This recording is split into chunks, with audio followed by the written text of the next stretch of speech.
After this interview, let's say a client walks up to you and his query is, look, I've not participated in last 1 year.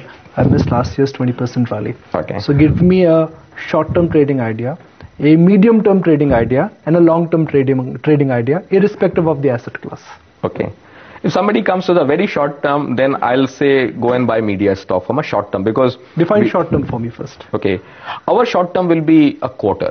Okay. Okay. Our medium term will be 1 year and our long term will be 3 years. Okay. Okay. We don't look beyond that. Okay. Because frankly speaking, the way world has changed, is very difficult to talk about 5 years, 10-year horizon. In fact, people don't have patience for that timeline today.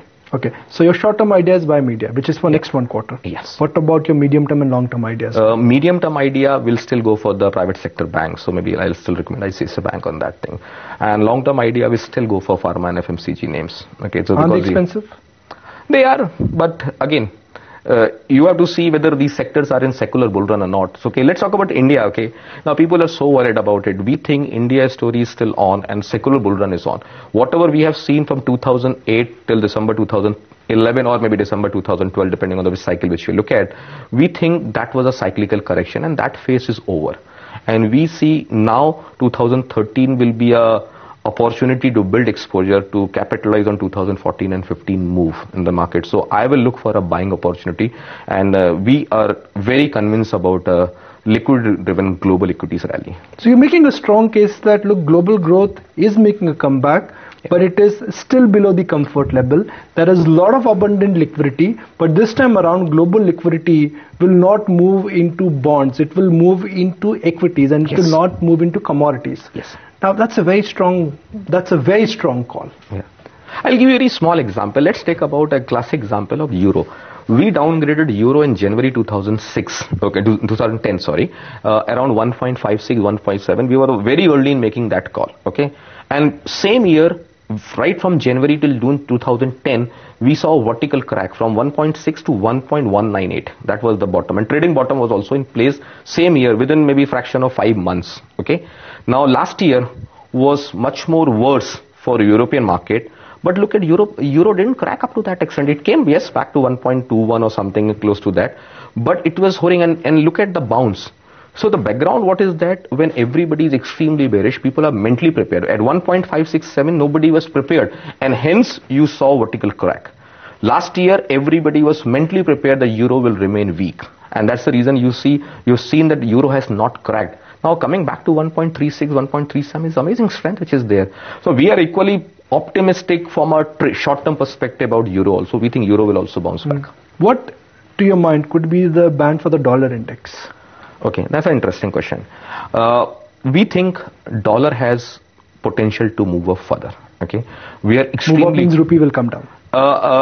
I'll answer that in a different manner. I think let's talk about DXY index first, because that's a global index which we look at. So DXY what is quoting around maybe close to 80 levels now. We think for the 2013 DXY has a range of 77 to 85 or something like that. Okay. We think dollar is, our bias for DXY is positive. Okay. If dollar will appreciate, we are more optimistic on dollar against yen and euro. Okay, according to our calculation, euro has again peaked out at 1.36 or 1.37. In fact, our report we have talked about shorting euro again at 1.37. My sense is that, and euro has the largest weightage, JPY has the second largest weightage. So dollar will appreciate, and even against sterling pound also, maybe partially against Australian dollar or even Canadian dollar also from a short-term perspective. But when it comes to emerging market currencies, I think have a different perspective. Okay, emerging market currencies will have a range bound movement. Okay, it won't depreciate one way. Okay, look at classic example in August, people have written up, people talking about 60 plus and all those things. We came out of the report and talked about 52 half. Okay, it went up to 52 levels. I see a range of 52 to 58 for the current year. Clearly, given the weak fundamental, given the weak fiscal aspect, rupee will under pressure.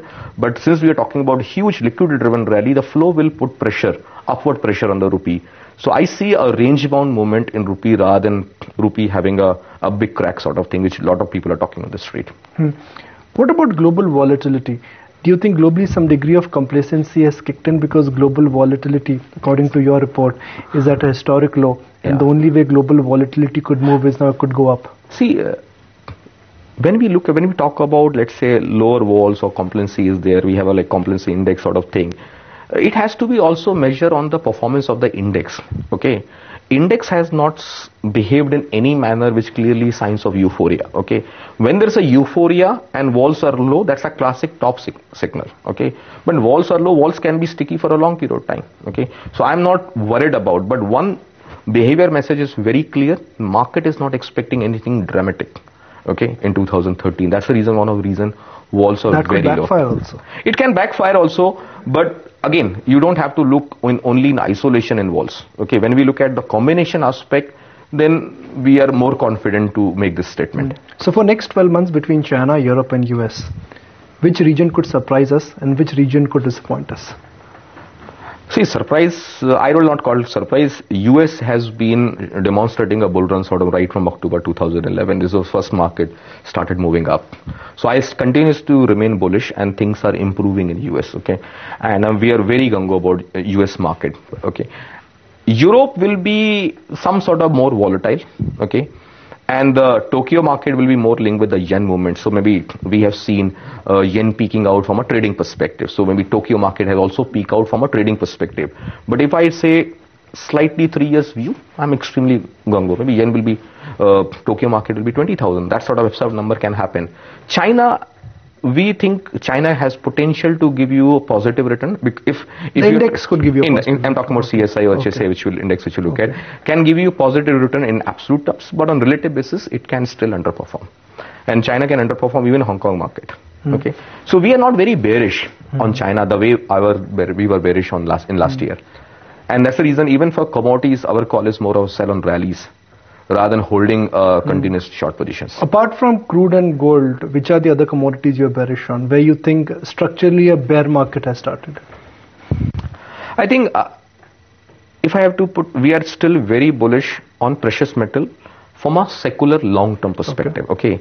Now we might be bearish this year from a 2 years or 3 year perspective on gold. And gold, I'm clearly looking from a risk perspective. If risk appetite is increasing, obviously gold will remain under pressure. Okay, so maybe short term we don't like gold, maybe 3 years, maybe medium term also. But if you talk about a really long term, we are extremely bullish on gold, okay, and silver both.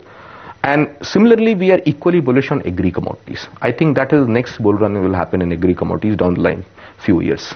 So I think globally, base metals and energy, both crude has peaked out. Structure bull run, I think, is over in that sector. So before we wrap the show, for those who are watching the show, how should they benefit from your wisdom? Let's a quick summary of some money making ideas for 2013. Okay, so maybe Z, Sun TV on the media. I like ICICI Bank and IndusInd Bank in the private sector bank. Then I will look for a buying opportunity, maybe some of the OMC, depends on the interest people take. Then I will still look for some of the pharma names which has been very old, our favorite. So we talk about Lupin or Cadila or maybe some other names. And similarly, we still remain bullish on United Spirit, Tata Global. We also like agrochemical space. So we like Tata Chemicals. The result was not that up to that extent good. So these are sector and maybe airlines. Good luck and thank you for joining us on Market Makers. Bye.